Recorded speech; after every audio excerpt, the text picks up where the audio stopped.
Shirley, ano ba tong ginagawa mo? Ginagawa ko to para mabuhay.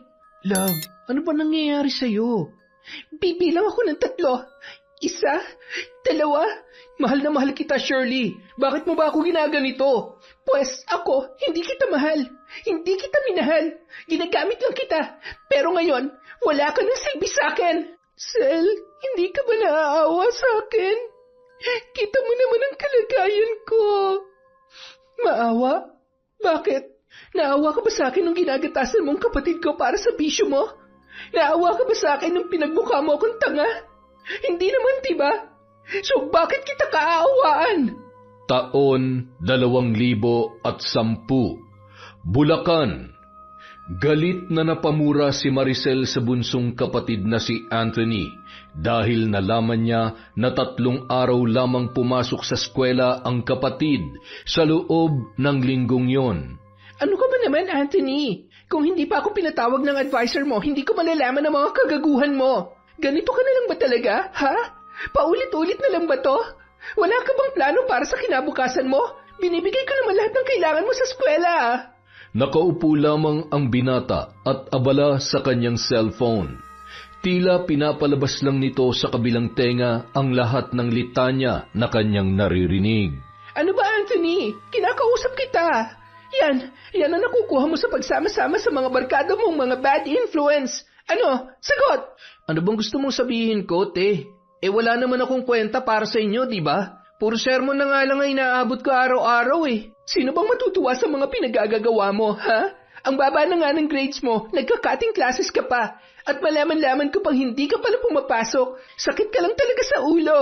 Hindi ka naman si mama. Kung makaasta ka dyan, parang ikaw nanay ko. Aba, natural lang na maging ganito ako sa'yo dahil ako nagpapaaral sa'yo. Kung gusto mo matuwa ako, magtino ka. Hindi kita pinapalamon para maging pabigat.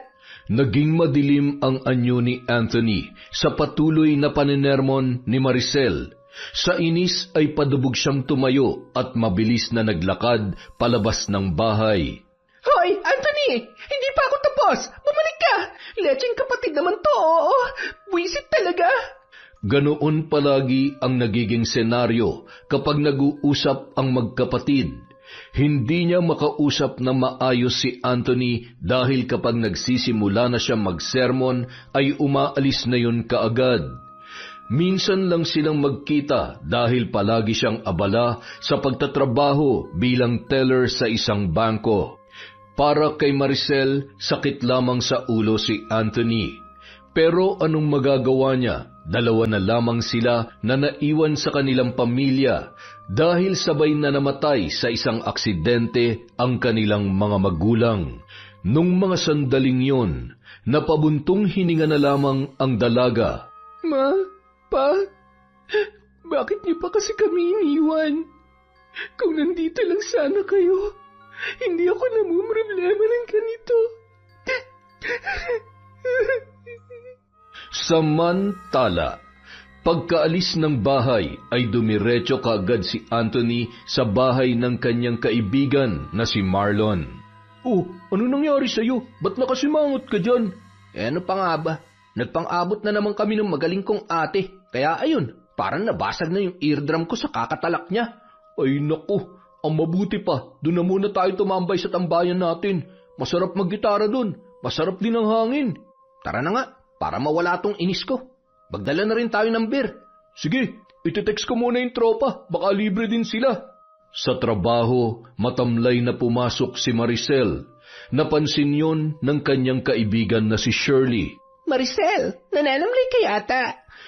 Ay, hindi ko na talaga kayang kontrolin yung kapatid ko. Ang tigas-tigas ng ulo. Ganyan talaga mga kabataan ngayon. Akala kasi nila, nasa tama sila palagi. Ewan ko ba, Shirley? Parang hindi niya nakikita ang mga sakripisyo ko para sa kanya. Para mapag-aral siya at mabigyan ng magandang kinabukasan. Puro sakit na nga lang ng ulong sinusukli niya sa akin eh. Alam mo, Sel, kailangan lang talagang kausapin mo siya ng masinsinan. Yung bang heart-to-heart talk. Paano kami makakapag-usap ng maayos eh? Laging pabalang kung sumagot. Minsan, nagtatakip pa ng tenga. Sinong hindi ma-high blood doon? Pero kapag barkada niyang kausap o kasama, ayun, ang lakas pa ng tawa. Enjoy na enjoy. Hindi na nga ako nakapag-boyfriend dahil mas inuuna kong atupagin ang pagtatrabaho para may makain kami. Pero wala talaga siyang utang na loob. Ay di mag-boyfriend ka para naman mag-enjoy ka rin at hindi puro problema na lang ang iniisip mo. Paano naman ako magkaka-boyfriend, Aber? Ni wala ngang naniligaw? Hindi na problema yon. Sumama ka sa akin mamayang gabi. Maghahanap tayo ng jojowain. Ano? Ano? Maghahunting tayo, Maricel. Akong bahala sa'yo. Pagsapit ng uwian, dumiretso na sila sa galaan. Nagpunta sila sa isang disco bar. Uminom at sumayaw si Maricel at pakiramdam niya ay nabawasan ang mabigat na dinadala sa kanyang dibdib. Ang saya-saya pala dito. Sinabi mo pa.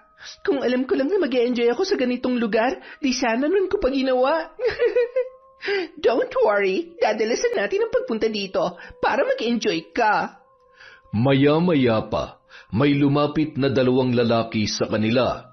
Nakipagkilala ang mga yun at nag-ayang sumayaw na malugod naman nilang pinaunlakan. Habang nasa gitna ng dance floor, nakita ni Maricel na naglalaplapan na si Shirley at ang kapareha nito. Napangiwi siya sa kanyang nasaksihan. Patuloy pa rin siya sa pagsayaw, ngunit napansin niya na naging malikot ang kamay ng lalaking kanyang kapareha. Pilit noong hinahapit ang kanyang bewang at pilit na pinapadikit siya sa katawan noon. Tinulak niya ang lalaki pero hinipuan siya nito at pilit na nilalapit ang mukha nito sa kanya. Nang hindi niya na matagalan, umigkas ang malutong niyang sampal sa mukha ng lalaki. Galit naman na napamura yun. Bastos! Nakita ni Shirley ang nangyari at kaagad siyang hinila nito sa isang sulok. Maricel, okay ka lang? Ano nangyari? Bastos hinipuan pa naman ako ng walang hiyang yon. Umalis na nga lang tayo dito. Tara na! Nang makalabas sa disco bar, nanggagalaiti pa rin si Maricel. Sana hindi mo na lang siya sinampal, Maricel. Anong gusto mo? Hayaan ko lang na bastusin niya ako? Paano ka magkaka-boyfriend yan kung ganyan ka umasta? Masyado kang ganun ka ba humanap ng boyfriend, Shirley? Hindi matino ang mga lalaking ganun ang galawan. One night stand lang ang hanap nun. Mas mabuti pang umuwi na lang tayo. O kung gusto mong bumalik sa loob, ayos lang na mag-isa lang ako mag-aabang ng sasakyan. Sayang, mukhang nag-enjoy ka pa naman sana makipaglaplapan doon. Oy, uwi na tayo. Huwag ka na magalit. Alam mo, feel ko na si Anthony ngayon. Kaya hindi kayo nagkakasundo kasi stricta ka masyado. Alam nga naman pumayag na lang ako kahit hindi ko gusto, na kahit alam ko mapapasama ako. Never ako mapagsasamantalahan ng iba, lalo pat hindi ko type. Kung type mo pala yung lalaki, okay lang na hipuan ka at halikan? Hoy, syempre hindi. Kailangan niya muna akong ligawan. Anong tingin mo sa akin? Kagaya mo na kahit kanino na lang pumapatol? Ay, grabe ka sa akin. Alam mo kung hindi lang kita friend, nagtampo na ako sa'yo. Mas mabuti na yung prangka, Shirley. Saka, ngayon ka pa ba magtatampo? Ilang taon mo na akong kilalang ganito. Kaya nga, umuwi na nga lang tayo. Baka kung saan na naman mapunta yung paglilitanya mo. Pagdating sa bahay, mainit pa rin ang ulo ni Maricel. 11:30 na ng gabi. Akala niya natutulog na si Anthony sa silid nito. Ngunit biglang nagbukas ang pintuan sa main door ng kanilang bahay at pumasok ang kanyang kapatid na pasuray-suray sa paglalakad. Saan ka galing? Sa mga barkada ko. Sa mga taong tunay na nagmamahal sa akin. Lasing ka? Hoy, Anthony, hindi ako nagpapakahirap magtrabaho para lang makita ka sa ganyang ayos. Ang lakas ng loob mong umuwi ritong lasing. Wala naman nag-uubliga sa'yo magtrabaho para sa akin Ang kapal talaga ng mukha mo. Baka nakakalimutan mong ako nagpapakain sa'yo. Diyan ka lang magaling Ang manumbat. Sige pa, saktan mo pa ako. Sige pa. Mabuti pa dun sa mga barkada ko, tinatrato akong tao. Ikaw, anong tingin mo sa akin? Walang silbi. Pinapalabas mo mas gusto mo pang sumama sa mga barkada mong wala namang magandang maidudulot sa'yo? Sige, dun ka sa kanila. Tingnan lang natin kung mabibigay nila mga pangangailangan mo. Pagkatapos magsalita ng dalaga, padabog na lumabas ng bahay si Anthony. Saan ka pupunta? Sabi mo, dun ako sa kanila, di ba?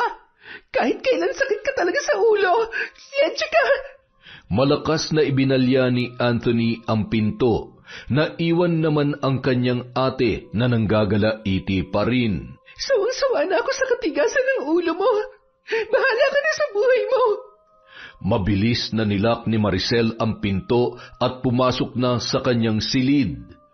Samantala, si Anthony ay doon na nakatulog sa labas ng kanilang bahay. Tila wala lang sa binata ang lamig sa paligid dahil sa kanyang kalasingan. Makalipas ang ilang oras, hindi pa rin makatulog si Maricel. Kahit naiinis sa kapatid sa pagsagot-sagot nito sa kanya, ay nag-aalala pa rin siya kay Anthony. Kaya naman, tinawagan niya ang kaibigan nito na si Marlon. Pero mukhang tulog na rin ang lalaki sa kabilang linya dahil panay lang ang ring ng cellphone nito at hindi sumasagot. Makalipas ang ilang sandali, napabuntong hininga na lamang si Maricel at lumabas sa kanyang silid. Sumilip siya sa bintana at nakita niya ang kapatid na natutulog sa may gilid ng kanilang pintuan. Nakabaluktot yun at naghihilik pa. Tila nawala naman ang pag-aalala sa dibdib ng dalaga. Hindi niya na nilapitan pa si Anthony. Sapat na nakita niya yon. Ay, ano bang gagawin ko para magtino ka, Anthony? Isang araw, nalaman na lang ni Maricel ang biglaang pag-resign ng kanyang kaibigan na si Shirley.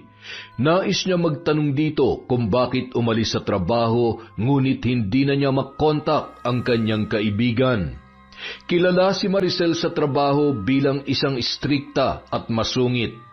Wala siyang ka-close doon maliban kay Shirley. Yun lang kasi ang nakakasabay sa kanyang mood. At dahil sa biglaang paglalaho nito, wala na tuloy siyang mapagsabihan ng kanyang mga problema na laging tungkol sa kapatid niya na si Anthony.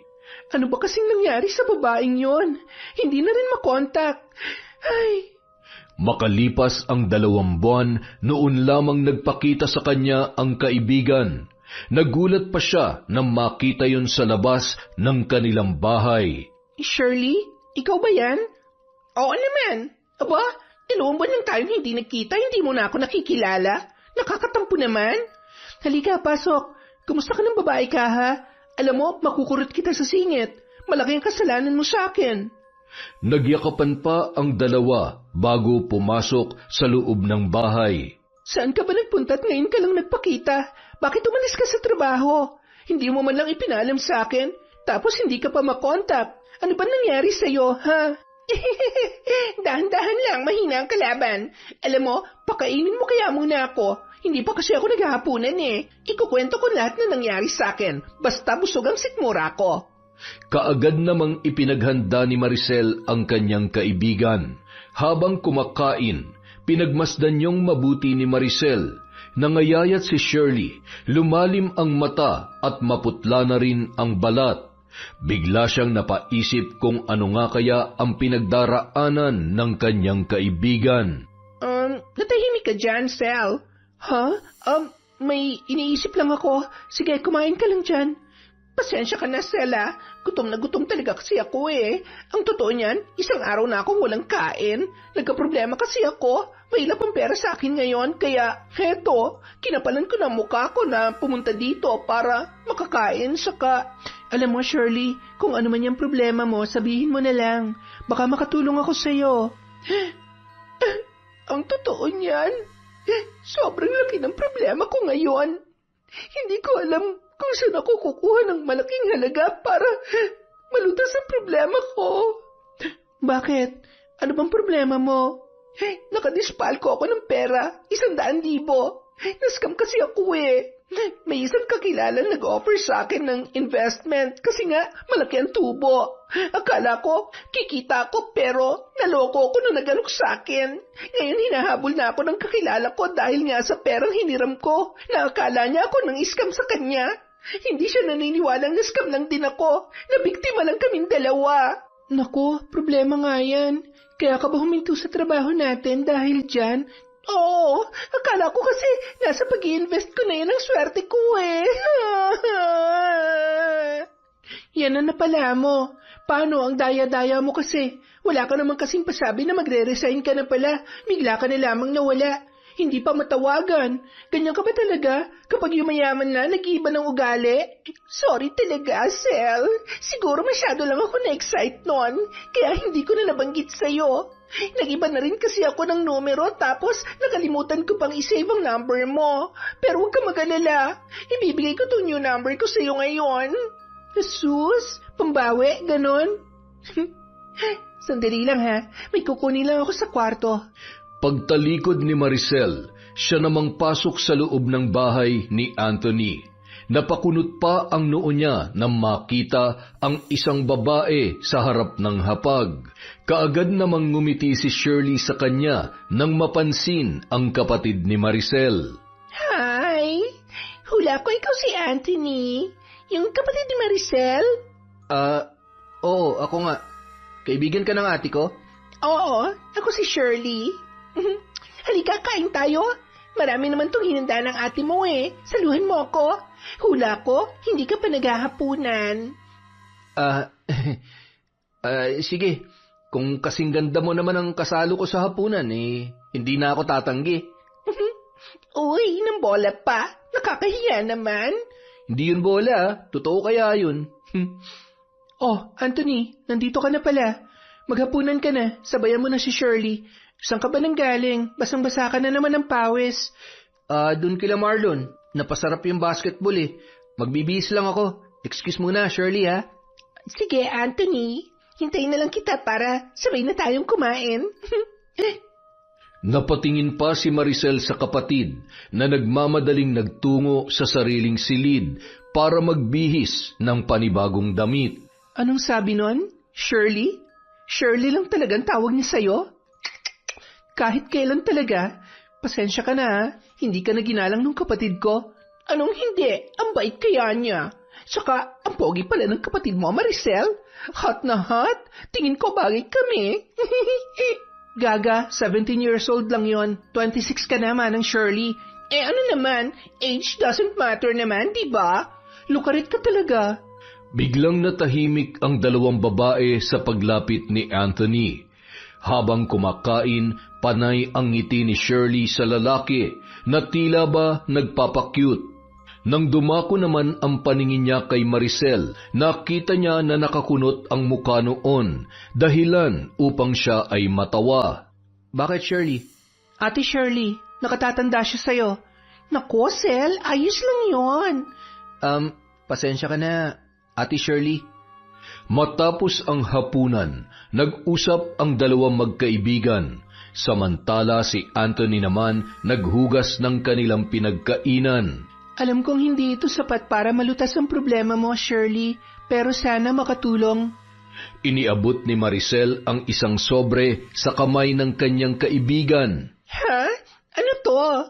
Pagbukas ng sobre, nanginginig at napaiyak si Shirley sa sobrang tuwa.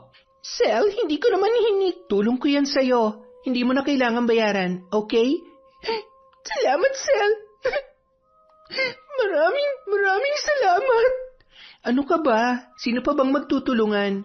Akin ang bagong number mo. Isa-save ko lang para matawagan kita at makumusta. Pinadalhan pa ng groceries ni Maricel ang kanyang kaibigan at ipinahatid pa kay Anthony sa sakayan ng jeep. Buti nakakasundo mong ate ko, Ate Shirley. Mukha kasing wala yung kaibigan kasi napakasungit. Hindi naman. Mabait ang ate mo. Prank ka nga lang. Saka kung bad mood siya, nananahimik lang ako. Kaya magkasundo kami kasi hindi ko siya kinukontra. Habang naghihintay ng masasakyan, nagpalitan pa ng numero ang dalawa. Pagsakay ni Shirley sa jeep ay saka palang umuwi ang binata. Simula ng gabing yon, nagpapalitan na ng messages sina Anthony at Shirley. Pare, mukhang abalang-abala ka sa cellphone mo ah. May nililigawan ako pare, kaso mukhang pinahihirapan ako eh. Naku, kailangan lang ng konting pampakilig yan. Daanin mo sa mga mabulaklak na salita, pre. Magaling ka naman dun, di ba? Bibigay din yan. Schoolmate ba natin yan, ha? Hindi, pero kikitain ko siya ngayon para masabi niyang hindi ko siya ginugood time. Yan, ganyan dapat. Matapang. Ipakita mo may bayag ka, pre. Samantala, napapangiti naman si Shirley habang nagsusuklay ng buhok. Nasa loob siya ng inuupahang silid at hinihintay ang pagdating ni Anthony. Bagong ligo siya at natatakpan lang ng tuwalya ang buo niyang katawan. Nang may kumatok sa kanyang pinto, nagspray kaagad ang babae ng pabango at pinagbuksan ang kanyang bisita. Akala ko, nagbibiro ka lang nung sabihin mong pupuntahan mo ako. Hindi ko ugaling magbiro, Ate Shirley. Nandito ako para patunayan ng nararamdaman ko sa'yo. Hindi ko talaga ina-expect to. Nadatnan mo patuloy ako na ganito ang ayos. Pasensya ka na. Sige, magbihis ka na muna dun sa loob. Buksan mo na lang ulit ang pinto kapag tapos ka na. Pasok ka na. Nakakahiya naman kung paghihintayin pa kita dyan. Hinila ni Shirley ang kamay ng binata. Pagkapasok nito ay kaagad siyang naglock ng kanyang pintuan. Anthony, totoo ba talagang gusto mo ako? Oo naman, Ate Shirley. Huwag mo na akong tawaging ate. Feeling ko kasi ang tanda-tanda ko na kapag naririnig ko yan mula sa iyo eh. Anthony, kung papayag ba ako dyan sa panliligaw mo, gagawin mo ba lahat ng gusto ko? Oo naman, Shirley. Basta't kaya ko, gagawin ko. Promise ko sa iyo yan. Napangiti ng malapad si Shirley sa sinabi ng binata. Mabilis niyang kinalas ang tuwalya sa kanyang katawan at inihulog yon sa sahig. Kaya mo ba akong paligayahin? Hindi lang ngayon kundi sa lahat ng pagkakataon? Biglang natigilan si Anthony sa ginawa ni Shirley. Hindi niya akalain na gagawin yon ng babae. Ilang beses siyang napalunok habang titig na titig sa katawan ng kanyang kaharap. Anthony, ano na? Hinihintay ko ang sagot mo. Lumapit pa si Shirley sa lalaki. Tila gahibla na lamang ang kanilang pagitan. Ramdam niya ang mabilis na pagtibok ng puso ng lalaki. Nang sunod-sunod na tumango si Anthony, ay napangiti si Shirley at kaagad na ginawaran ng mainit na halik sa labi ang binata. At doon na nagsimula ang mainit na tagpo sa pagitan ng dalawa. Nang araw na yon, naging magnobyo na sina Anthony at Shirley, ngunit kailangan nila yung ilihim sa kanilang mga kakilala dahil ayaw ni Shirley na malaman yon ni Maricel. Alam mo, love, mabait naman yung ate mo. Kailangan mo lang siyang sundin. Huwag mo siyang kontrahin sa mga gusto niya dahil para naman yun sa ikabubuti mo. Mahal na mahal ka kaya ng ate mo. Hindi mo lang yun nakikita kasi nagre-rebelde ka. Tumatak sa isip ni Anthony ang mga sinabing yon ni Shirley. Naisip niya na baka nga laging mainit ang ulo ng kanyang ate dahil pagod na sa trabaho at nagiging pasaway pa siya. Marami pa ang sinabi ni Shirley sa kanya tungkol sa mga hinaing ng kanyang ate Maricel. Lagi siyang pinapaalalahanan ni Shirley na magsumikap na mag-aral dahil yon ang makapagpapasaya sa kanyang ate. Naging inspirasyon ng binata ang kanyang nobya. Araw-araw na siyang pumapasok sa eskwela. Hindi na rin siya gaanong sumasama sa mga lakad ng kanyang mga kabarkada. Uy pre, may liga sa kabilang lungsod. Sumama ka naman sa amin. Baka nakakalimutan mo na kami. Nako pre, hindi ako pwede. May lakad kasi kami ng girlfriend ko. Mukhang tinamaan ka na talaga sa girlfriend mong yan ah. Pinagpalit mo na agad kami sa kanya. Nakakatampo ka naman. Ano ka ba naman pre? Kaibigan niyo pa rin naman ako. Alam mo namang first time kong magka-girlfriend, di ba? Pagbigyan mo na ako. Teka, kailan mo ba ipapakilala sa amin yung love of your life na yan, ha? Hindi pa namin siya namimit, ha? Makikilala niyo rin siya. Sa ngayon kasi, hindi ko pa siya pwedeng ipangalandakan sa inyo eh. Mahihain kasi yun. Asus, in love ka na talaga. Sige, mauna na ako. Di ka ba talaga pwede? Hindi nga, kulit mo naman eh. Sige na. Sa paglipas ng mga araw, napansin ni Maricel na nagsisipag na sa pag-aaral ang kanyang kapatid. Hindi na rin yon ginagabi ng uwi katulad ng dati. Napaisip siya kung bakit mukhang may pagbabago kay Anthony, kaya isang umaga kinausap niya yon. Hoy, may sakit ka ba? Wala naman, te. Nag-away ba kayo ni Marlon? Huh? Hindi naman. Bakit? Napansin ko lang kasi na kapag wala kang pasok, dito ka lang nagkukulong sa bahay. Kaya naisip ko baka may away kayo ng mga tropa mo. Mas gusto ko na kasing tumambay ngayon dito sa bahay, te. Magpapakabait na rin ako. Ate, baka naman pwedeng makahingi ng panload. Naubusan na kasi ako eh. Asus! O siya, sige. Bibigyan kita kasi mukhang nagiging mabait ka naman na ngayon. Sana tuloy-tuloy na yung kabaitan mo, ha, Anthony? Salamat, te, ha. The best ka talaga. Asus, ng bola pa. O, heto na ang panload mo. Aalis na ako. Dumaan pa ang mga araw. Mukhang patuloy ang pagpapakabait ni Anthony sa kanyang kapatid.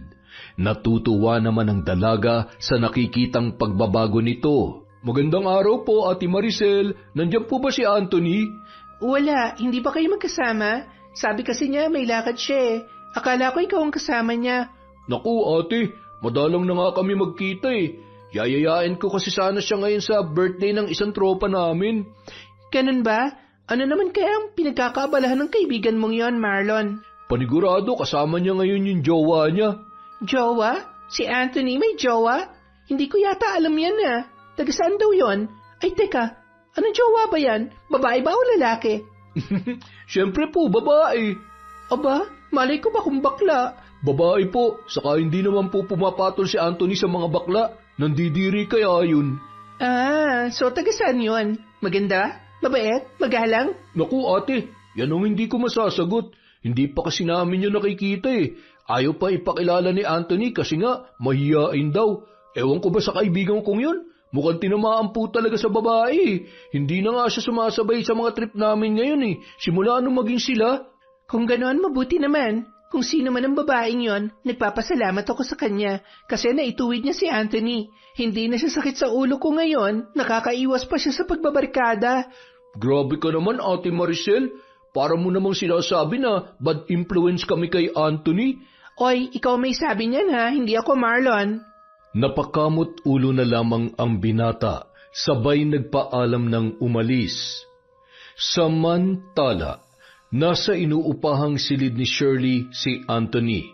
Masaya nilang pinagsasaluhan ang init ng kanilang mga nag-aalab na damdamin. Love, isang buwan na rin tong relasyon natin at masaya ako na dumating ka sa buhay ko. Masayang masaya rin ako, love. Love, pwede ba akong humiling sa'yo? Pasensya ka na ha, pero gipit na gipit talaga ako ngayon eh. Ano yun, love? Sabihin mo lang, gagawin ko ng paraan. Ano kasi eh, hindi ko pa nababayaran yung upa dito. Baka naman pwedeng ikaw na muna magbayad. Ibabalik ko na lang sa'yo kapag sumahod na ako. Walang problema, love. May konting ipon naman ako. Ako nang bahala. Saka, wag mo nang bayaran yun. Dalawa naman tayong nakikinabang sa kwartong to eh, di ba? Thank you, love. Hulog ka talaga ng langit sa akin. Huwag ka mag-alala. Paliligayahin kita buong maghapon ngayong araw. Ako lang ang bahalang gumalaw. Simula nung araw na yun, kung ano-ano na ang hinihiling ni Shirley sa binata na pinagbibigyan naman nito ng buong puso. Tulad ng masasarap na pagkain at mga bagong damit, hanggang sa naubos na ang ipon ni Anthony. Love, mukhang sira na tong cellphone ko. Lagi na lang naghahang. Tingnan mo nga, oh. Ha? Patingin nga. Ipaayos na lang natin to, love. Ipaayos? Naku, love, paano kung isang linggo lang tumagal ang pagkakaayos tapos masisira na naman ulit? Ano kaya kung ibili mo na lang ako ng bago, love? Naku, ubos na yung ipon ko, love eh. Hindi na magkakasya yung allowance ko pambili ng bago mong cellphone. Love naman, nandiyan naman yung ate mo eh. Sure ako na pagbibigyan ka nun kapag humingi ka ng pera sa kanya. Kung hindi sa akin, hindi ka magmumukha mabait sa paningin niya, diba? Sige, love. Susubukan ko. Thank you, love. Alam mo namang hindi ako mapakali kapag hindi kita nakakausap bago ako matulog sa gabi at paggising ko sa umaga. Kailangan marinig ko naman ang boses mo para maibsan ang pagkamiss ko. Kaya hindi talaga pwedeng wala akong cellphone. Kinabukasan, maagang gumising si Anthony para maghanda ng almusal nilang magkapatid. Kagabi niya pa ine-ensayo ang kanyang mga sasabihin sa kanyang ate. Good morning, ate. Good morning. Oh, ang aga mo yatang nagising. Siyempre, dahil aasikasuhin kita ngayon. Nakahanda ng almusal mo, ate. Aba, himala. Ano nakain mo ngayon, Anthony? Wala naman. Bakit? Hindi na ba pwedeng alagaan ko yung pinakamaganda kong ate? Sus, ng bola pa. Ano bang niluto mong ulam? Adobong pusit, yung paborito mo. Aba, mukhang masarap pa. Amoy pa lang. Ang bango-bango na. Oh, dali na. Kain na tayo. Oh, tikman mo na, ate. Ano, masarap ba? In fairness, masarap. Ate, may sasabihin sana ako sa iyo eh. Ano naman yon? Ay, wait. Ano tong nabalitaan kong may girlfriend ka na raw? Bakit hindi mo pa pinapakilala sa akin? Ha? Hindi pa kasi siya handang makita ka, ate. I mean, makilala. Mahiyain kasi siya. Asus, sabihin mo sa kanya hindi ako nangangain ng tao. Ano bang pangalan niya? Shirley. Shirley? Kapangalan pa nung kaibigan ko, ha? Sandali, hindi naman to yung kaibigan kong si Shirley, no? Siyempre, hindi, ate. Alam mo, mukhang magandang impluensya yung girlfriend mo sa'yo. Tingnan mo, tumaas ang grades mo ngayon, tapos hindi ka na ginagabi ng uwi, hindi ka na rin naglalasing. In short, napabuti ka. Kaya, salamat sa kanya. Sabihin mo, welcome na welcome siya dito sa bahay. At gustong-gusto ko na siyang makilala. Sige, ate. Makakarating sa kanya. Siya nga pala, ate. Sira na kasi yung cellphone ko eh. Baka naman pwedeng ibili mo ako ng bago. Kaya mo ako pinaghanda ng almusal dahil dyan sa cellphone na yan. Halata ba, ate? Hindi naman masyado. Kailan mo gustong bumili ng bagong cellphone? Talaga, ate?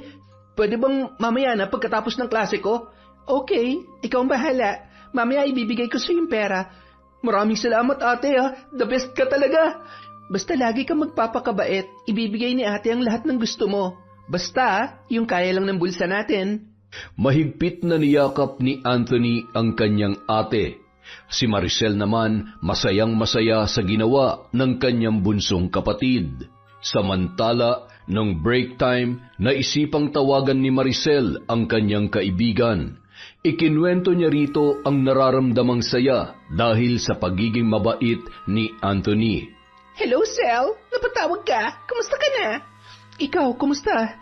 Hindi ka na nagpapakita sa akin, ha? Ano ba? Nakikiliti ako, Randy. Mamaya na. Kita mo naman may kausap ako eh. Wait ka lang dyan, ha? Ano? Ito talagang babaeng to? Ang landi-landi mo, Shirley. Mamaya na nga lang ako tatawag. Mukhang may milagro ka na namang ginagawa dyan eh. Nakakaistorbo lang ako. Okay lang, Sel. Makakapaghintay naman tong boyfriend kong si Randy. Oh, napatawag ka. May problema ba? May tutulong ba ako? Wala naman akong problema. Sure ka ha? Naayos ka lang na magtelebabad ngayon. Oo naman, basta ikaw. Oh, anong kwento? Isushare ko lang tungkol kay Anthony. Alam mo ba, hindi na siya sakit sa ulo ngayon. Yung tinik na dating pasan-pasan ko, wala na ngayon. Ang laki talaga ng pinagbago ng kapatid ko. Wow, masaya ako marinig yan, Sel. Ano daw ang nagpabago sa kanya? Babae. Babae? You mean, babae si Anthony? Ay, bakla pala? Gaga, hindi. Yung girlfriend niya. Kapangalan mo pa nga eh, Shirley. Malaki talagang pasasalamat ko sa babaeng yon nang dahil sa kanya, nagtino ang kapatid ko. Napatino niya ang swail na si Anthony. Gusto ko na nga siya makilala eh, kaso sabi naman ng kapatid ko, nahihiya daw. Baka natatakot din, Sel. Ano yan? Hindi mo pa siya nakikita pero botong-boto ka na sa kanya? Sino ba naman ang hindi matutuwa sa ginagawa niya, diba? Basta, wish ko lang na hindi sila maghiwalay ni Anthony. Nakakabuti siya para sa kapatid ko. Naku, masaya ako malaman yan, friend. Ikaw naman, mag-boyfriend ka na din para kiligin naman yung mga buto mo. At para din may kaharutan ka na gaya ko. Ang landi mo talaga. Ibababa ko na para matuloy na yung kalandian mo. Bye, Shirley. Pagkababa ng tawag, hinarap ni Shirley ang bitin na si Randy. Talagang pinaghintay mo pa ako dahil lang sa tawag na yon? Ano ka ba? Kailangan kong sagutin yon para naman malaman ko kung nagtagumpay yung plano ko. So? Yes na yes, Randy. Gusto niya ako para sa kapatid niya. At mahal naman ako ni Anthony. Siguradong ibibigay ni Anthony yung lahat para sa akin dahil suportado siya ng kapatid niya. Ibig bang sabihin yan? Oo, kaya don't worry. Ako nang bahala. Katawan ko lang naman ang puhunan, kaya sige na. Pagsawaan mo ng katawan ko. Kinagabihan, binisita ni Anthony si Shirley. Dala niya na ang bagong cellphone na binili niya para sa babae. Love, ano nangyari? Mukhang matamlay ka ngayon Pagod na pagod ako sa trabaho, love Ikaw ba naman ang maghapong nakatayo? Alam mo, love, ba't ba kasi napunta ka sa pagiging lady guard? Di ba magkasama naman kayo sa trabaho ni ate dati? Ay, may mga bagay talaga na mahirap ipaliwanag, love. Pero masaya naman ako ngayon sa trabaho ko kahit nakakapagod. Saan ka nga ba nagagwardya, love? Hanggang ngayon kasi, hindi mo pa rin sinasabi sa akin. Love naman Alam kong once na malaman mo kung saan, lagi ka nalang magpupunta doon. Okay na to nagkakasama tayo kapag day off ko at kapag weekends. Basta, mag-aral ka mabuti, ha? Para matuwa sa'yo si Maricel. Oo nga pala. Pinapasabi ng ate ko na gusto ka na raw niyang makilala. Good influence ka raw kasi sa akin. As if naman magpapakilala ako sa kanya bilang girlfriend mo. Nako, mababatukan ako nun. Kilala ko kaya ang ate mo, saka hindi pa talaga ako handa, love Saka na siguro kapag nakapagtapos ka na, sa ngayon, masaya na ako sa setup natin. Love, may surprise nga pala ako sa'yo. Tada! Wow, love! Nabili mo na! Oo naman, special ka kasi sa akin Ano, happy ka ba? Siyempre naman! Thank you, love Salamat dito sa bagong phone! Oo, tama na. Ang mabuti pa, magpahinga ka na lang muna. Aalis na rin ako, baka kasi hinahanap na ako ni ate. Ayoko magalit sa akin yun ngayon, kaya hihingi ko lang ng pera para dyan sa cellphone mo. Okay, love. Hindi na kita pipigilan. Mag-iingat ka, ha? Maraming salamat. Tatawagan kita dito. Excited na ako. Pagkaalis ni Anthony, agad na tinawagan ni Shirley si Randy. Randy, pwede mo nang kunin tong luma kong phone. And please, huwag mong kalimutang dalhin ng kapalit, ha? Kailangan ko na yan. Sa loob ng ilang buwan, naging maayos ang relasyon ng dalawa. Panay tawag at text lang muna sila habang papalapit na ang exam ng binata. Gusto kasing makakuha ng mataas na marka ni Anthony para maipagmalaki naman siya ng kanyang ate Maricel. Agad na sinang-ayunan naman yon ng kanyang kasintahan na si Shirley. At nang mapasama si Anthony sa mga nakakuha ng mataas na marka, niregaluhan siya ni Maricel ng motor at binigyan pa ng pera. Ate, ang laki naman nito. May motor na nga Deserve mo naman yan dahil pinasaya mo ako. Alam mo namang nagtatrabaho at nagsisikap ako para sa'yo at natutuwa ako dahil hindi mo ako binigo. Next year, magka-college ka na. Mag-aral ka lang na mabuti, Anthony, ha? I-treat mo yung girlfriend mo. Deserve niyong dalawa yan. Salamat, ate. The best ka talaga. Hindi na tumawag o nag-text si Anthony kay Shirley dahil gusto niyang surpresahin ang pinakamamahal na nobya. Dumiretso na siya sa inuupahan nito. Nakailang katok pa siya bago siya pinagbuksan ng babae. Naggulat pa si Anthony nang bumungad sa kanya ang anyo ni Shirley. Magulo ang buhok, magulo ang damit, malalaki ang nangingitim na eye bags, at iba ang kanyang amoy. Tila hindi yun naliligo.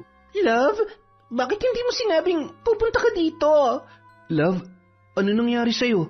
Bakit ganyan ang itsura mo? Ano kasi, love, hindi magandang pakiramdam ko nitong mga nakaraang araw, kaya sa ganitong ayos mo ako naabutan. Pero medyo okay naman na ako ngayon kasi nandito ka na. Yayayain lang sana kitang kumain sa labas, pero mas okay na magpa-deliver na lang tayo. Baka kasi hindi ka pa okay Hindi, magaling na ako. Wait ka lang, ha? Maliligo lang muna ako, tapos magbibihis, then aalis na tayo. Medyo nagugutom na rin kasi ako Sigurado ka ba, love? Parang wala ka pang tulog eh. Kagigising ko lang kaya. Don't worry, love. Ikaw kaya ang gamot ko. Nang makapasok si Shirley sa banyo, iniligpit naman ni Anthony ang mga gamit na nagkalat sa sahig. Makeup, pabango, kumot, pati na rin ang kanyang unan. Meron ding mga plastic. Pansin din ni Anthony na parabang iba ang amoy sa loob ng silid ng kanyang nobya. Naging masaya sa kanilang date ang magkasintahan. Halos hating gabi na nang sila ay makauwi sa inuupahan ni Shirley. Love, hindi ka ba hahanapin ni Maricel? Hindi, love. Alam naman niya na ikaw ang kasama ko eh. Mabuti naman kung ganon. So, dito ka matutulog? Kung okay lang sa'yo. Hindi okay. Okay na okay. Nang gabing yun, pinagsaluhan nila ang nag-aalab na tagpo sa ibabaw ng lumalaginit na katre. Dala ng matinding salpukan, unang nakatulog ang binata. Nang masigurong tulog na si Anthony, kinuha ni Shirley ang wallet nito at nakita ang laman noon na pera. Napangisi pa siya bago sumampa ulit sa kama. Kinaumagahan, matapos na magkape ay nagpresenta si Anthony na ihatid na si Shirley sa trabaho, pero tumanggi ang dalaga. Hindi na muna ako papasok, love. Medyo mabigat pa rin ang pakiramdam ko eh. Nakalive naman ako ng 1 linggo. Ako naman, uuwi na muna, love. Kailangan ko kasing magpabango kay ate. Alam mo na, dapat good boy lagi. Love, may extra ka bang pera dyan? Need ko kasi ng gamot eh. Ha? Anong gamot? Gusto mo ibili na kita? Ako na lang. Mag-grocery din sana ako mamaya. O sige, etong pera sa gamot at para naman sa groceries mo. Tapos, mag-iiwan na rin ako para pang snacks mo, love. Mag-iingat ka dito, ha? Okay, love. Ingat ka rin. I love you. I love you too. Nang makaalis ang binata, dali-daling nagdial si Shirley sa kanyang cellphone. Hello, Randy. Meron ka ba dyan? Pumunta ka dito, dali. Isang araw, habang namamasyal sina Shirley at Anthony sa park sa kabilang syudad, aksidenteng nakita sila ni Marlon. Naku, yan pala yung sinasabi niya nobya. Maganda naman ang hubog ng katawan, maputi at sexy. Teka nga, kailangan ko makita ang muka para masabi kong maganda talaga. Ang tagal naman lumingon dito ng babae. Malapitan nga, mukhang nilalanggam na sa sobrang kaswitan eh. Nakangiting lumapit si Marlon sa kanyang kaibigan at sa girlfriend nito. Pre, naku, dito pala kayo nagde-date ha? Marlon, pre, si Shirley nga pala, girlfriend ko. Love, si Marlon, kaibigan ko. Hi, kumusta? Sinipat na maigi ni Marlon si Shirley. Nakipagkamayon sa kanya at kinamayan niya rin ang dalaga. Matagal na naming sinasabi kay Anthony na ipakilala ka sa amin kaso ayaw mo raw. Finally, na-meet na rin kita. Ngayon, alam mo na kung bakit nahihiya ako makipagkilala sa inyo. Malaki ang age gap namin ng kaibigan nyo. Ayokong pagtawanan nyo siya dahil pumatol siya sa akin. Di naman problema yun. Saka sino ba naman ako para pintasan ng babaeng mahal ng kaibigan ko? Kung saan siya masaya, susuportahan ko siya. Hindi naman gaano malaki ang agwat ng edad nyo ah. Yung iba nga, parang nanay na nila yung mga jowa nila eh. Pero proud pa rin sila. Ganyan naman talagang pagmamahal, hindi ba? Dapat binabandera. Yan nga ang eksaktong sinabi ko kay Shirley, pare. Pero siya tong masyadong nag-overthink. Ang importante, nagmamahalan kayong dalawa. Huwag nyo nang alalahanin ang mga sinasabi ng iba kung meron man. O sige na, mauna na ako. Mag-enjoy kayo ha? Pre, makikiusap lang sana ako sa'yo. Huwag mo na sanang banggitin kay ate yan tungkol dito. Ako na lang ang magsasabi sa kanya. Alam mo naman ang ugali nun. O sige pre, walang problema. Ilang linggo pa ang lumipas nang magbakasyon si Marlon sa kanyang tiyahin sa kabilang lungsod. Tita Mirna, ano po bang ganap dyan sa bahay ng kapitbahay nyo? Hindi ako nakatulog kagabi sa mga ugong ng nagsisidatingan ng mga sasakyan. May mga motor pa. Ay, yan nga ang pinoproblema namin ng tito mo. Hindi naman sila maingay sa loob, kaso nakakabulahaw talaga ang ugong ng mga sasakyan. Ewan ko ba kung anong ginagawa ng mga nagpupunta dyan? Yung iba ay naabutan na ng sikat ng araw. Pwede nyo naman sigurong ipatawag sa barangay. Nakakaistorbo po kasi sila eh. Alam mo kasi Marlon, natatakot kami magsumbong dahil may kapit yan sa malalaking tao. Ayaw kong may mangyari masama sa pamilya ko dahil sa pakikialam namin sa kanila. Po, ano pong ibig niyong sabihin? Atin-atin lang to, ha? Huwag mo ipagsasabi sa iba. Yan kasing si Randy, tulak yan. Malakas ang kapit niyan. Ano pong tulak? Nagbebenta yan ng ipinagbabawal na gamot. Yang mga nagpupunta dyan sa bahay niya, mga parokyano niya yan. Oras na magsumbong kami, tiyak na malalagay sa alanganin ang buhay namin. Mabuti pang magpakabingi at bulag na lamang kami kaysa matigok. Naku, delikado po pala talaga, tita. Baka may mga pulis pang kasanggayan eh. Isang araw, habang nagdidilig ng halaman, may isang sasakyan ang natanaw ni Marlon na pumarada sa labas ng bahay ni Randy. Pagkababa ng isang sexing babae ay kaagad na nilapitan yon ni Randy at hinalikan sa labi. Pumulupot naman kaagad ang mga braso ng babae sa matipunong pangangatawan ng binata. Napatigil si Marlon sa ginagawa at tiningnan mabuti ang babae. Marlon, huwag ka na masyadong tumitig sa kanila. Baka kung ano pang isipin ng mga yan. Nandiyan pala kayo, tita. Tita, sino po yung babae? Kaano-ano po yan ng Randy? Isa yun sa mga chicks ni Randy. Dati nagtatrabaho sa bangko, kaso mukhang nalulung sa droga kaya kumakapit na lang kay Randy ngayon para makakuha ng libre. Bakit? Kilala mo ba yan si Shirley? Hindi po, tita. Ngayon ko lang po nakita yan. Nang makauwi si Marlon sa kanilang lunsod, hindi na siya nagdalawang isip na bisitahin ang kaibigan na si Anthony. O pre, mabuti naman at dumalaw ka. Kumusta ang bakasyon mo? Mabuti naman, pre. Eto, pasalubong ko. Baka kasi sabihin mo, hindi na kita naalala eh. Nga pala, kumusta naman kayo ng girlfriend mo? Okay naman. Hindi nga lang kami nagkikita lagi kasi masyado siyang busy sa trabaho niya. May trabaho pala siya. Ano naman? Lady guard siya, pre. Pero proud pa rin ako kasi marangal ang trabaho niya. Pre, gaano mo kamahal yung jowa mo? Mahal na mahal. Sa kanya na nga umiikot ang mundo ko eh. Gaano mo ba siya kakilala? Tatapatin na kita, pre, ha? Nakita ko kasi siya sa Santa Elena nung isang araw. Ha? Paano mo naman siya makikita doon, pre? Nagtatrabaho yun. Araw-araw ko naman siya nakakausap sa cellphone at wala siyang sinabi na nagpunta siya sa Santa Elena. Ayoko makialam sa relasyon niyo, pre, pero ginagago ka lang ng jowa mo. May kinakalantari siyang iba, pre. Marlon naman, bakit mo naman sinasabi yan? Kung naiinis ka sa kanya dahil hindi na ako nakakasama sa mga lakad natin, wag mo naman siyang siraan, pre. Nagsasabi ako ng totoo, pre. Inuuto ka lang niya. Ang mabuti pa, hiwalayan mo na siya. Ha? Gago ka pala eh. Nagpunta ka lang ba dito para siraan si Shirley? Pues hindi ako naniniwala sa'yo. Ang mabuti pa, umalis ka na. Wala akong magagawa kung ayaw mo maniwala, pre. Nagmamalasakit lang ako sa'yo dahil kaibigan kita. Pagsapit ng hapon, tinawagan ni Anthony ang kanyang kasintahan, kaya lamang hindi niya makontak si Shirley. Nagpadala na lamang siya ng mensahe at sinabing dadalaw siya sa tinutuluyan nito pagsapit ng gabi. Pero wala man lamang siyang nakuhang reply mula sa kanyang nobya. Ilang oras siya naghintay sa inuupahan noon, ngunit hindi umuwi si Shirley. Hating gabi na nang lisanin yon ng binata.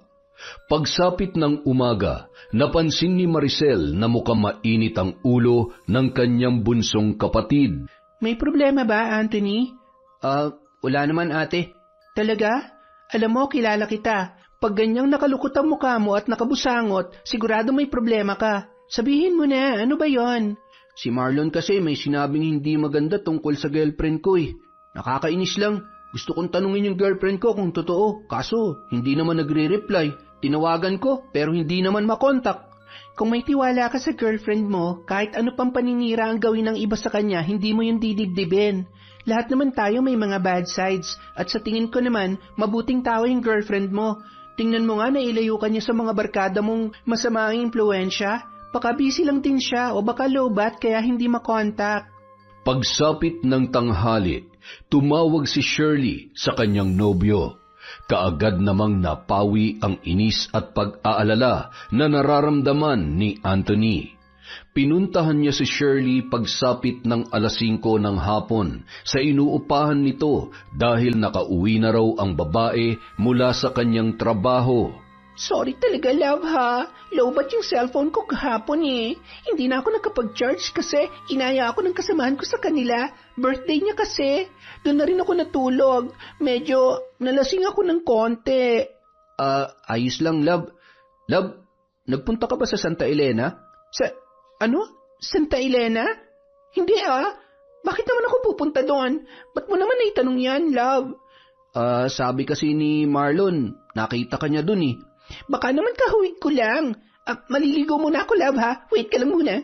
Sobrang namimiss na talaga kita eh. Habang naliligo si Shirley, naghanda naman si Anthony ng iluluto para sa kanilang hapunan. Naghahanap siya ng kutsilyo para gamitin sa hihiwaing gulay, pero wala siyang makita. Kinatok niya si Shirley sa banyo. Love, nasan yung kutsilyo mo? Tingnan mo sa bag ko, love. May Swiss knife doon. Yun na lang ang gamitin mo. Sa pagkalkal ni Anthony sa loob ng bag ni Shirley, may nakuha siyang ilang mga pirasong mga pakete. Napakunot ang noo ni Anthony at tiningnan mabuti kung ano ang laman ng mga yon. Love, nakita mo ba yung Swiss? Saglit na natigilan ang bagong labas sa banyong si Shirley nang mapansin ang hawak ni Anthony. Love, ano tong mga to? Bakit may ganito ka sa bag mo? Love, tawas lang yan. Ginagamit ko talaga yan sa kilikili ko. Love, hindi ako tanga para maniwalang tawas lang ang mga to. Bakit may ganito ka? Kasi... Love... Ginagamit mo ba yan? Shirley, sumagot ka. Naalala mo ba yung naikwento ko sa iyo noon? Tungkol sa malaking utang ko. Yan ang naging dahilan para mabayaran ko yun ng paunti-unti. Oo, love. Nagbebenta ako niyan para may pambayad sa pera kong na-scam. Diyos ko naman, Shirley. Paano kung matiklo ka ng mga pulis? Hindi mo ba naiisip yun? Makukulong ka. Mas malaking problema yun. Ano ka ba? Ito lang ang tanging paraan para mabayaran ko yung pinagkakautangan ko, love. Mabuti na to kaysa magbenta ako ng katawan. Love, naiintindihan mo naman ako, diba? Promise, mag-iingat na ako. After ko mabayaran yung 100K, titigil naman na ako, love eh. Ay, bayaran na lang natin yun ng paunti-unti, love. Tutulungan kita. Huwag na. Ayoko madamay ka pa. Saka nabigyan na ako ni Maricel dati. Sapat na yun. Ako na nga ayos sa problema kong to. Hayaan mo ako. Kaya ko to. Love, mahal kita. At ayoko mapahamak ka. Pangako, mag-iingat naman ako.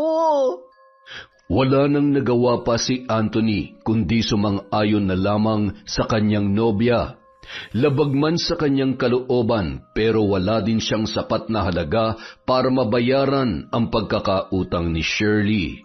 Hindi nagtagal, para mapadali ang lahat, tinutulungan niya na ang kanyang nobya sa pagbebenta ng ipinagbabawal na gamot at para matapos na rin ang pagseserbisyo nito sa pinagkukunan niya ng nasabing item. Isang araw, habang nasa tinutuluyan ni Shirley si Anthony, nagulat na lang siya sa biglang pagdating ng mga pulis. Mabilis siyang kinapkapan ng mga yon. Ginalugad ang bawat sulok ng silid na tinutuluyan ng kanyang nobya. At sa isang drawer, nakita ng mga pulis ang ilang mga pakete na pinaghihinalaan na ipinagbabawal na gamot. Kaagad na pinusasan si Anthony at dinala sa presinto. Sa sobrang bilis ng mga pangyayari, halo-halo na ang nararamdaman ng binata. Samantala, habang nasa break si Maricel, nagkakape siya at nanonood ng telebisyon nang biglang sumingit ang isang local news. Nagulantang na lang ang babae nang makita ang kanyang kapatid na nasa loob ng rehas at ini-interview ng isang tagapagbalita. Ayon pa rito, pinaghahanap pa ang nobya nitong si Shirley na nasabing nagbebenta ng kanilang kalakal. Umiiyak na nagtungo kaagad si Maricel sa istasyon ng pulis kung saan nakakulong ang bunso niyang kapatid. Ano ba itong pinasok mo, Anthony? Nakakahiya ka. Ate, patawarin mo ko. Alam ko namang mali, kaso ano? Ano bang pumasok sa utak mo, ha? Mahal na mahal ko si Shirley, ate. Kaya kailangan ko siyang tulungan. Akala ko ba good influence yung girlfriend mo na yan? Siya pa palang nagtutulak sa'yo sa masamang gawain.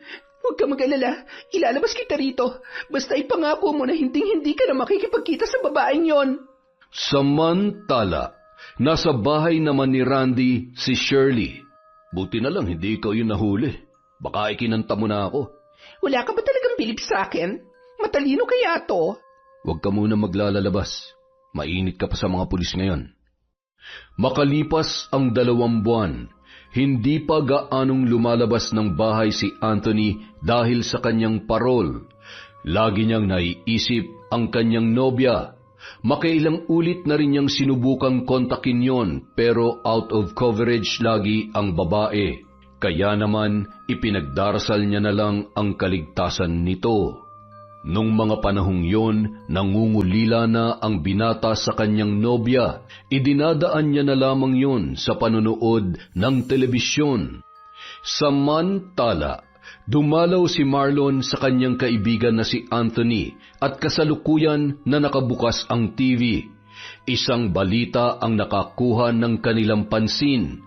Isang bahay sa Santa Elena ang niraid ng mga pulis at nasakote ang may-ari ng nasabing bahay na si Randy at ang ilan sa mga kalalakihan na gumagawa ng aktwal na session doon. Pre, yan yung pinagkukunan ni Shirley. Salamat naman at natiklo na rin sila. Makakatulog na ng mahimbing sina tito at tita. Ay, kumusta na kaya si Shirley, pre? Sobrang namimiss ko na siya. Ang mabuti pa, pre. Kalimutan mo ng babaeng yun. Wala namang magandang maidudulot sa iyo yun eh. Kung wala kang magandang sasabihin, pre, pwede ba umalis ka na lang? Ito naman oh. Sige, hindi ko na siya babanggitin. Iba na nga lang ang pag-usapan natin. Hanggang sa isang araw, tumawag si Shirley kay Anthony. Pinapapunta siya noon sa isang bahay. Hindi naman nag-aksaya ng panahon si Anthony at kaagad na nagtungo roon. Ngunit imbes na si Shirley lang ang kanyang nakita, may 2 lalaki pa na kasama yun. Love, anong meron dito? Love, kailangan mo ibigay yung motor mo sa kanila, pati yung relo mo at pera na nasa bulsa mo. Ha? Bakit, love? Ibibigay mo ba o gusto mo mamatay? Shirley, ano ba tong ginagawa mo? Ginagawa ko to para mabuhay. Love, ano ba nangyayari sa'yo? Bibilang ako ng 3. 1, 2. Mahal na mahal kita, Shirley. Bakit mo ako ginaganito? Basta ko, hindi kita mahal. Hindi kita minahal. Ginagamit lang kita, pero ngayon, wala ka ng silbi. Sabihin mo, love, prank lang to, di ba? Baliw, wala ka ng pakinabang sa akin ngayon, kaya amin na yung motor mo. Ayoko. Love, sabihin mong binabawi mo lahat ng mga sinabi mo. Please, nagmamakaawa ako sa'yo. Mahal mo rin ako, di ba? Nagmamahalan tayo, love. Lumuhod pa si Anthony sa harap ng kanyang kasintahan para magmakaawa. Hinawakan niya ang kamay nito at paulit-ulit na hinalikan. Pero naging mas matigas pa ang anyo ng muka ni Shirley. 3. Nagpatuloy pa rin sa pagsusumamo si Anthony.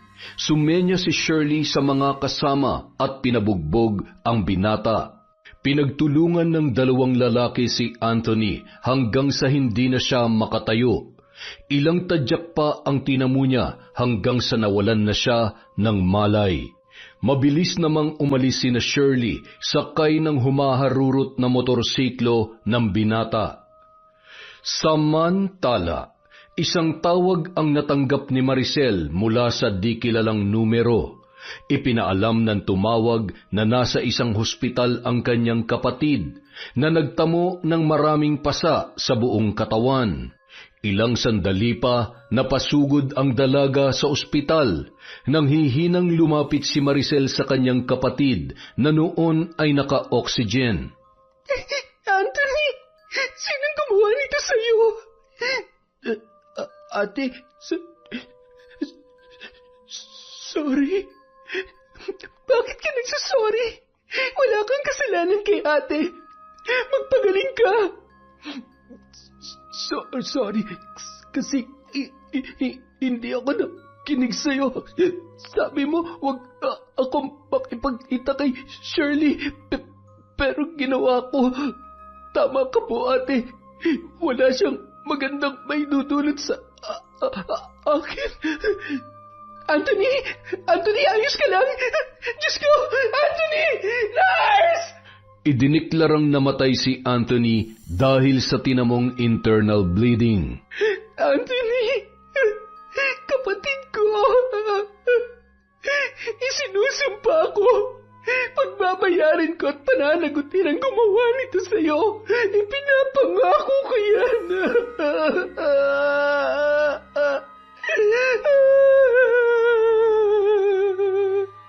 Sa paglipas ng mga araw, hindi pa rin umuusad ang investigasyon sa kung sino ang mga taong nambugbog kay Anthony at patuloy pa rin pinaghahanap si Shirley na siyang mastermind. Ate Maricel, huwag po kayong mawala ng pag-asa. Makakamit din natin ang hustisya. Alam mo, Marlon, pakiramdam ko, wala akong silbi. Pangalan lang ang alam ko tungkol sa babaeng yun. Hindi ko nga siya nakita eh. Gusto kong ako mismo makahanap sa kanya. Ako, ate, nakita ko na siya. 2 beses na. Talaga?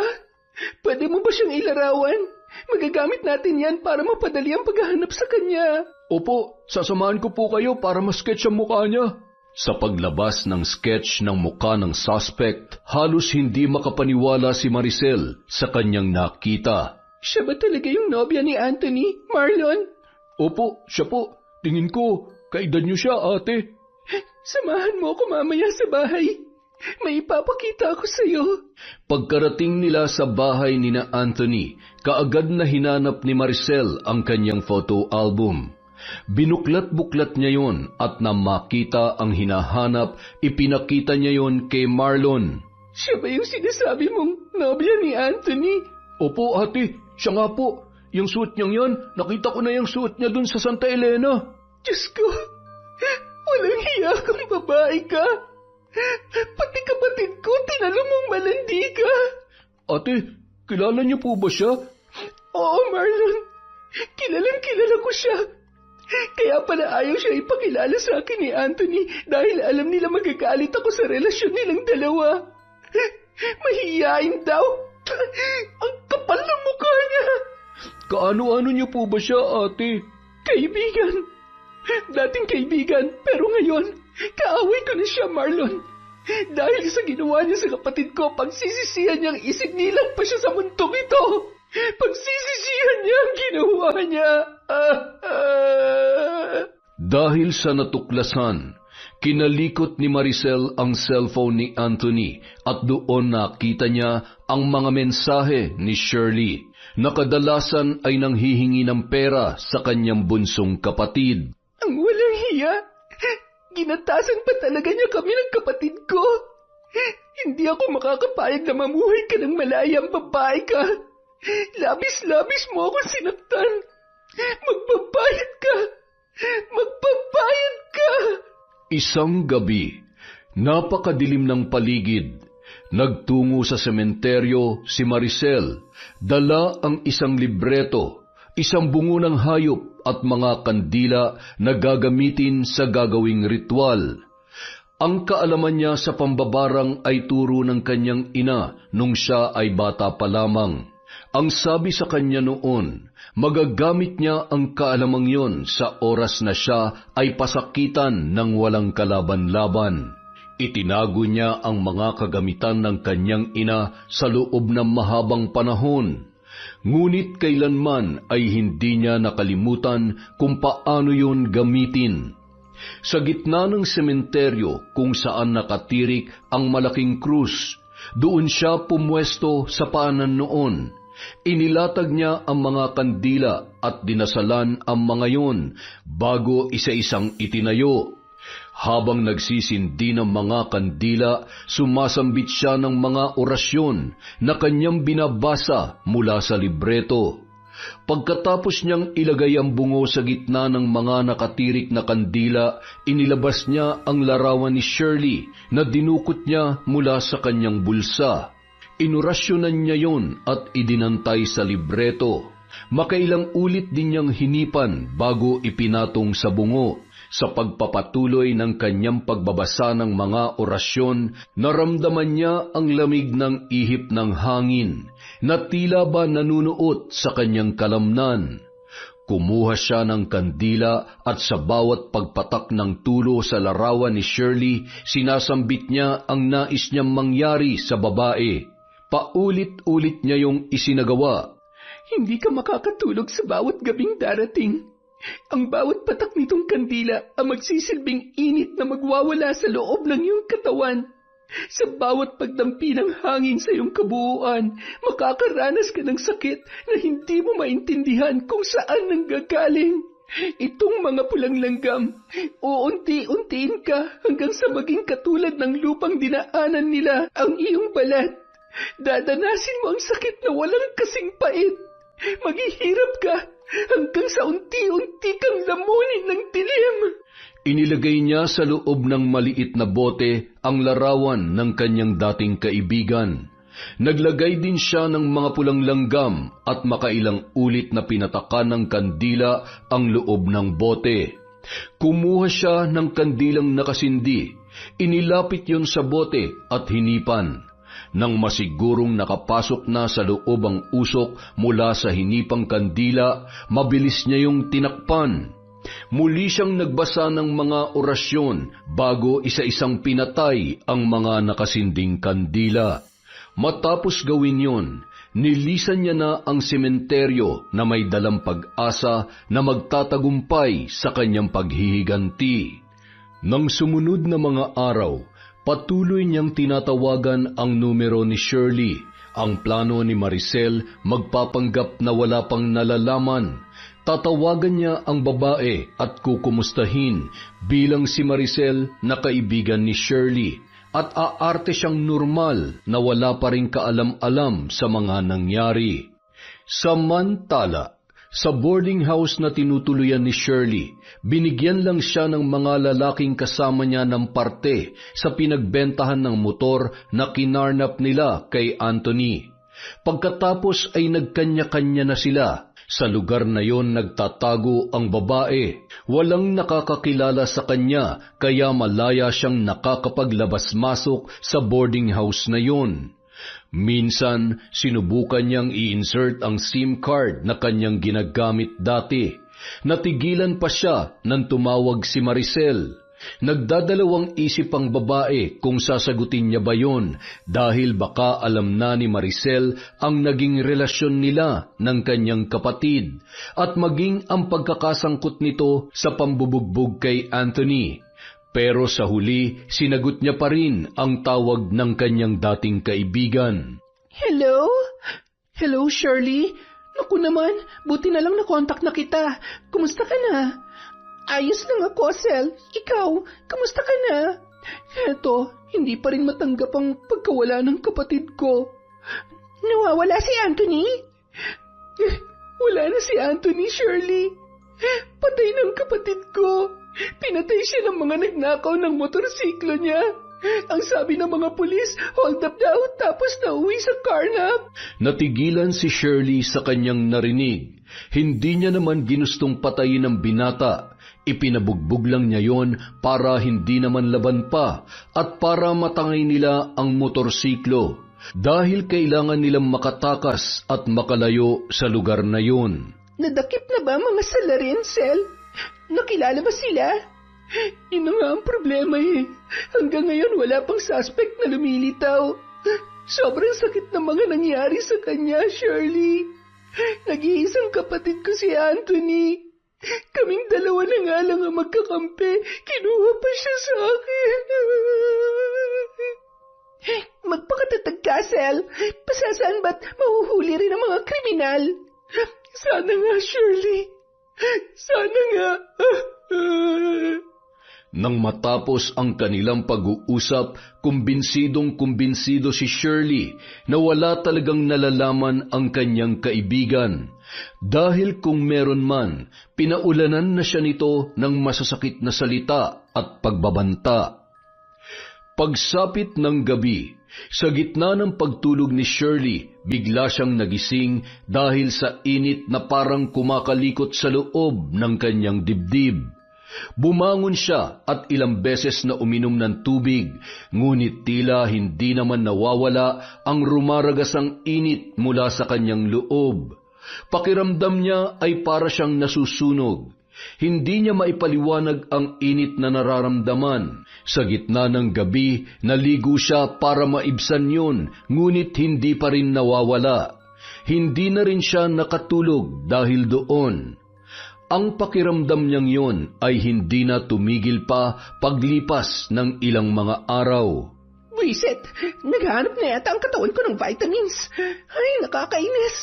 Kailangan ko makadilihensya ngayon.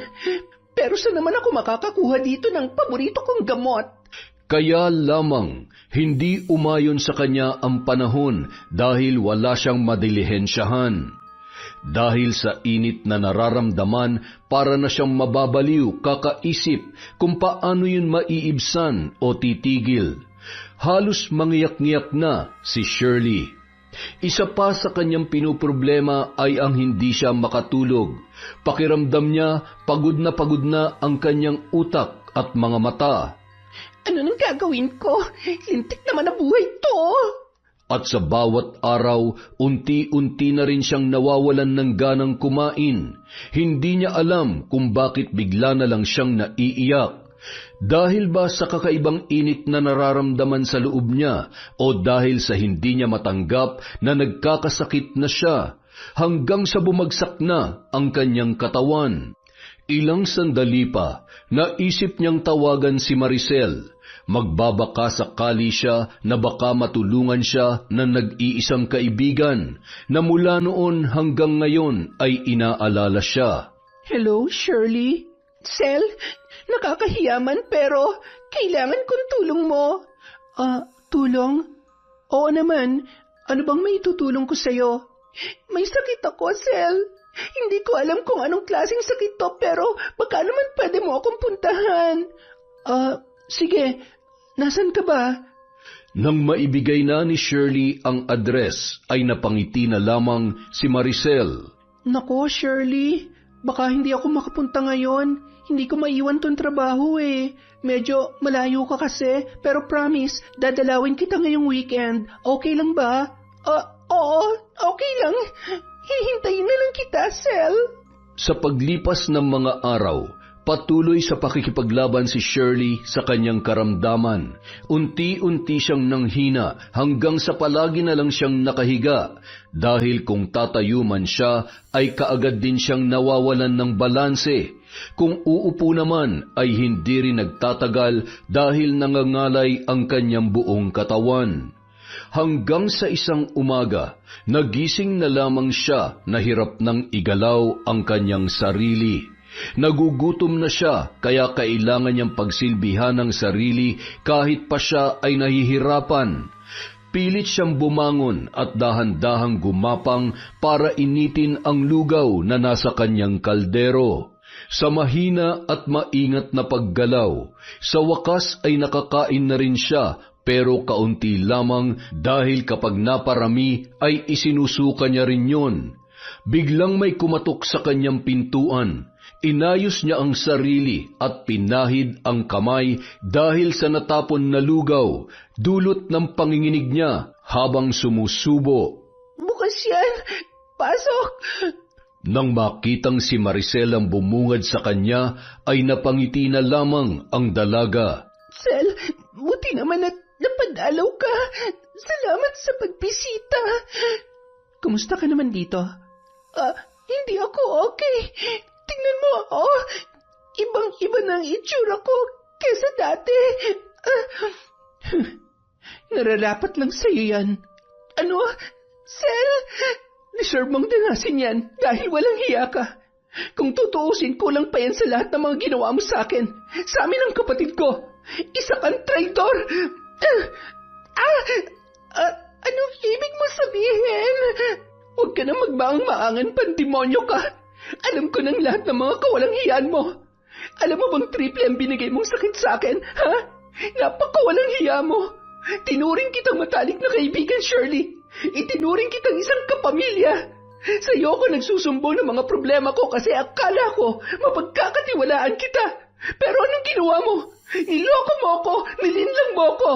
At ang pinakamasakit sa lahat, ginamit mong kapatid ko para sa mga kagagahan mo. Wala kang puso, wala kang utang na loob. Pinatay mo ang kapatid ko, demonyo ka! Sel, tama na. Tama na. Please. Bakit mo nagawa sa amin ang lahat ng ito? Akala ko pa naman mabuting tao ang girlfriend ng kapatid ko dahil nailayo mo siya sa masasamang barkada at bisyo. Yan pala mas malala pang pinagawa mo sa kanya. Nakulong siya dahil sa'yo. Hindi ka pa nakontento, pinagnakawan mo pa siya at pinabugbog hanggang sa mamatay. Ang dapat sa'yo mamatay din, Shirley. Papatayin kita. Sel, hindi ka ba naaawa sa akin? Kita mo naman ang kalagayan ko. Maawa? Bakit? Naawa ka ba sa akin nung ginagatasan mong kapatid ko para sa bisyo mo? Naawa ka ba sa akin nung pinagmukha mo akong tanga? Hindi naman, di ba? So bakit pa kita kaawaan? Pinagsisisihan ko ng mga pagkakamali ko, Sel. Ngayong nakakaranas na ako ng ganito, pwede mo na akong ipakulong. Ipakulong? Hindi. Hindi batas ang sisintensya sa'yo, kundi ako. Sel, maawa ka. Kailangan ko magpagamot. Please, tulungan mo ako. Handa akong pagbayaran ng lahat sa kulungan. Pinagsisisihan ko na mga nagawa ko. Pakiusap, dalhin mo ako sa doktor. Huli na ang pagsisisi mo, Shirley. Ikumusta mo na lang ako kay Satanas sa impyerno. Taas noong nilisan ni Maricel ang tinitirhan ng dati niyang kaibigan. Samantala, umiiyak naman ang naiwang babae sa kanyang apartment. Sa tulong ng mga kasamahan niya sa boarding house na yon, inalalayan siya ng mga ito dahil sa awa. Binibigyan ng makakain pero hanggang doon lamang dahil hindi nila kayang maipagamot sa doktor si Shirley. Hanggang sa tuluyan ng tila naging lantang gulay ang katawan ng babae. Ang likod niyang palaging nakahiga ay tila ba lupang dinaanan ng mga pulang langgam. Nagkabutas-butas yon ng maliliit at pinamahayan na ng kung anong insekto. Kahit nasasaktan ay wala na siyang nagawa dahil hindi niya na kayang galawin pa ang buo niyang katawan. Pati na ang kanyang mga kamay at paa ay tila nawalan na rin ng lakas upang maigalaw pa. Ang bawat sakit, kirot at hapdi ay tinitiis niya na lamang. Ang tanging nagagawa na lamang ni Shirley ay ang umiyak at impit na humiyaw. Hanggang sa pati ang kanyang mga paa ay pinagpiestahan na rin ng mga pulang langgam. Dahil sa nangangamoy na siya dulot ng hindi paliligo ay hindi na nagtagal pa sa loob ng kanyang silid ang kanyang mga kaboardmate. Nagtatakip sila ng ilong habang naglalagay ng kanyang makakain sa kanyang bibig. Minsan may pinasulat siya sa isang kaboardmate niya. Pangalan yon ng dalawang lalaki na nakasama niya sa pagnanakaw ng motor ni Anthony. Pinakiusap din niya sa mga yon na ibigay yon sa kanyang dating kaibigan na si Maricel.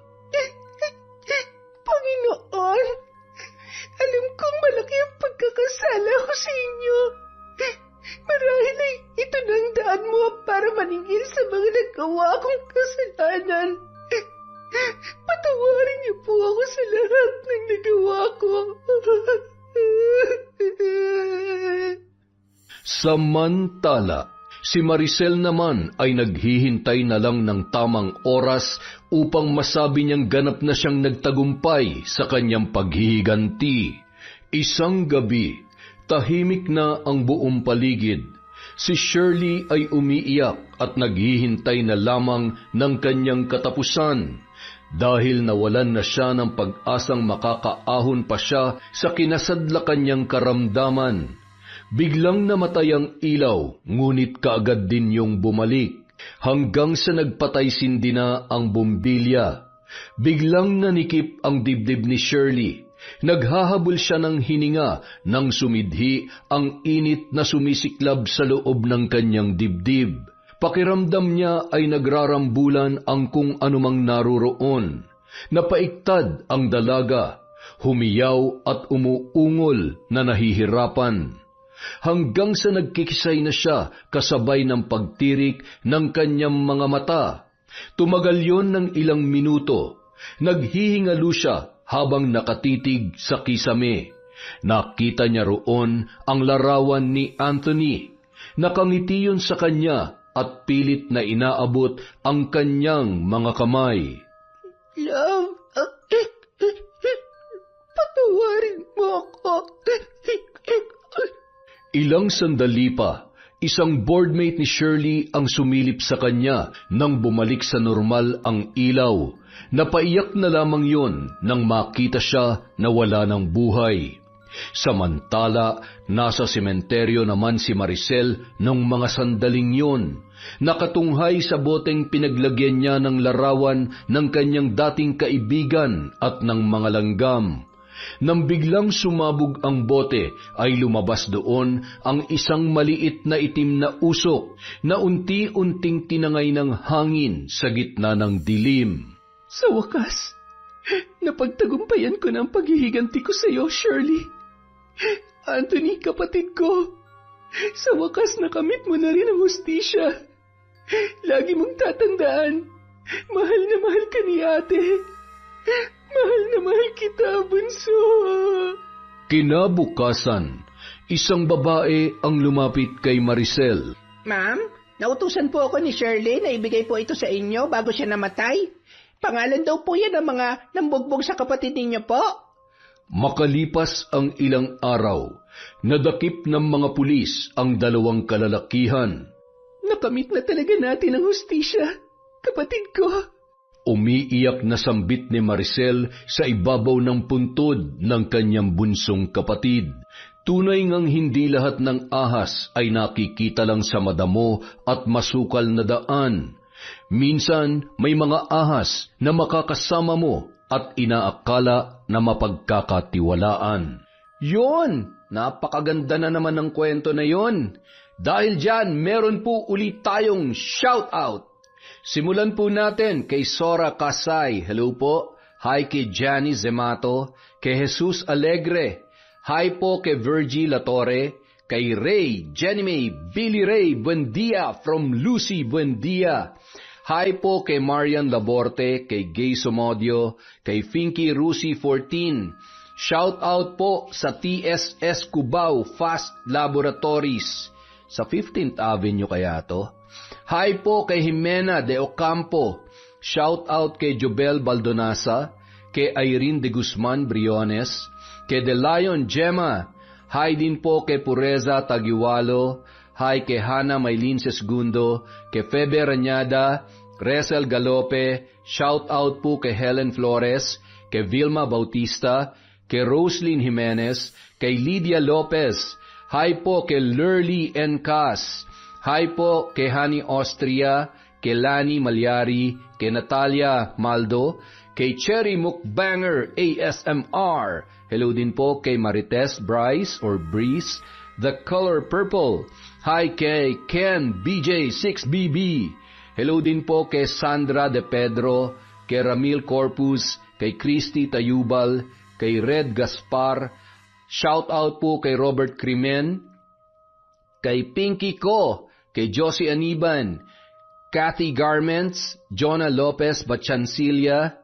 Hi din po sa RGW Garments, from Basta Mage ako. Hi din po kay Rudy Aliaga, kay Liza Albitos, kay Vivian Encando at sa kanyang anak. Hello po sa inyo. Shout out po kay Nena Dizon, kay Colin Hilario, kay Kriste Lifestyle TV. Tama po ba yung pronunciation ko ng Kriste? Hi din po kay Sally Roldan, kay Angelina Ay, kay Kuy Xiao TV, Edgardo Fontanilla, boss. Hi po sa Daloso family, kay Ate Donna, kay Triste Marie Ann Balondo, at Noli Lacorte from Lynn Kaunes. Hi po kay Elpidia Impas, kay Salvacion Roldan, Sam Escobar, Poging si Matthew Ruiz. Hello po kay Emmanuel Christian Zorilla. Hi din po kay Margie Banosong, kay Michelle de la Cruz, kay Mariel Tabuan. Happy birthday po kay Mel Santarita, December 12. Ano na ba ngayon? Sakto. Hi po kay Mercy Aninyon. Shout out po kay Erold Juan Austin, kay Ge Ukol, kay Connie, kay Jennifer Bermejo Maymay.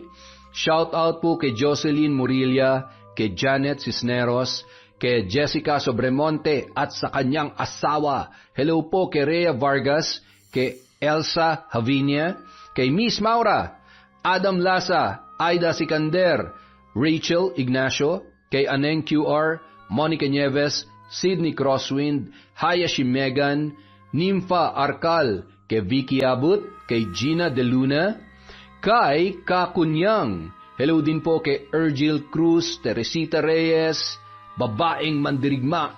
Hello po kay Lucila Arnejo, kay Limuel Alindo, Chris Alcantara. Shout out kay Rida, kay Rosel Granada, kay Winnie Belnas, kay Lynn Manicane. Happy birthday po kay Laura na nasa England from your sister Marian of Osaka, Japan. Hi po kay Kimpoy Feliciano, kay Cristalyn Navarro, Annalisa Diga from Roxanne Diga. Hello din po kay Estela Da Silva, kay Milaine Jordaline Concepcion, Trabador Arines, kay Journaline Arbado, Glessy Bothwell, Margaret, Jocelyn Abarquez, kay Alma Mihay Ayon, kay Majin Arellano, kay Jerry Serna, kay Nanet Rana, Ellen Manibo, Christine Labandero, Susan Mantilla at Alvin John A. Santos. Maraming salamat po sa walang sawang pagsuporta sa Kwentong Enteng.